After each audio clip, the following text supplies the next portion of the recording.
வக்ஃப் வாரிய திருத்த சட்டம் இஸ்லாமிய மக்களின் சொத்துக்களை அபகரிப்பதற்கான சட்டமாக இருக்கின்றது என சட்டத்துறை அமைச்சர் ரகுபதி விமர்சித்துள்ளார். கன்னியாகுமரி மாவட்டத்தில் உள்ள பத்மநாபபுரம் நீதிமன்றத்தின் 200வது ஆண்டு விழா மற்றும் புதிய கட்டிட திறப்பு விழாவில் தமிழ்நாடு சட்டத்துறை அமைச்சர் ரகுபதி கலந்து கொண்டார். அப்போது பேசிய அவர், தமிழக மீனவர்களின் நலனை பாதுகாக்க கச்சத்தீவை மீட்கும் தீர்மானத்தை தமிழக முதலமைச்சர் ஸ்டாலின் பிரதமர் மோடியிடம் முன்வைத்ததை அவர் சுட்டிக்காட்டினார். மேலும் இலங்கைக்கு தமிழகம் செய்த உதவிகளை மனதில் வைத்துக் கொண்டு கச்சத்தீவு பிரச்சனையை சுமூகமாக தீர்க்க வேண்டும் என்பது தமிழக முதலமைச்சரின் விருப்பம் என்றும் அவர் தெரிவித்தார். வக்ஃப் வாரிய சட்ட திருத்தம் இஸ்லாமிய மக்களின் சொத்துக்களை அபகரிப்பதற்கான சட்டமாக இருப்பதாகவும் அதற்கு எதிராக அனைத்து கட்சிகளும் சட்ட போராட்டத்தில் ஈடுபட்டுள்ளதாகவும் அவர் கூறினார்.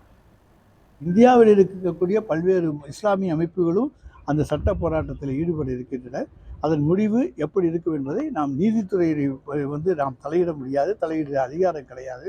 நிச்சயமாக நல்ல கருத்துக்களை எடுத்து வைக்கின்ற பொழுது நீதித்துறை நியாயமாக நடக்கும் என்கின்ற நம்பிக்கை நீதித்துறை மீது நம்பிக்கை வைத்திருக்கிற நமக்கு இருக்கின்றது. இஸ்லாமிய சொத்துக்கள், அவர்கள் விட்டு சென்ற லட்சக்கணக்கான கோடிக்கணக்கான சொத்துக்கள், அதே போல் இங்கே இருக்கக்கூடிய சொத்துக்கள், இவையெல்லாம் இஸ்லாமிய சொத்துக்களாக இருக்கின்ற பொழுது அதிலே ஒரு லா ஆஃப் லிமிட்டேஷன் கொண்டு வருகிறார்கள். இன்னும் சொல்ல போறவையானால் இது குறித்து பிரச்சனை வந்துவிட்டால் அந்த சொத்து அரசாங்க வசமே இருக்கும் அந்த பிரச்சனை முடியும் வரை.